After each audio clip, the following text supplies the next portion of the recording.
هدف عالمي وتمريرة حاسمة. إبراهيم دياز يتعملق ويقود ريال مدريد للفوز بلقب الليغا. ساهم الدولي المغربي إبراهيم دياز بشكل فعال في الفوز الذي حققه ريال مدريد قبل قليل بلقب الليغا، وذلك بعد أن ساهم وافتتح حصة التسجيل ضد قادش الإسباني في الدقيقة 34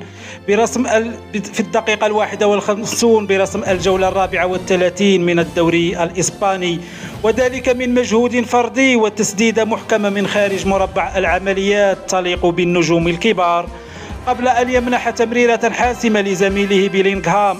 أسكنها هذا الأخير بسهولة في مرمى قادش عند الدقيقة 68 ليختم خوسيلو الحصة في الدقيقة 94. وبهذه النتيجة عزز النادي الملكي صدارته برصيد 87 نقطة متوجا بلقب الدوري الإسباني، وذلك بعد تفوق خيرونا الإسباني على خصمه FC برشلونة برباعية نظيفة، ليكون بذلك الدولي المغربي إبراهيم دياز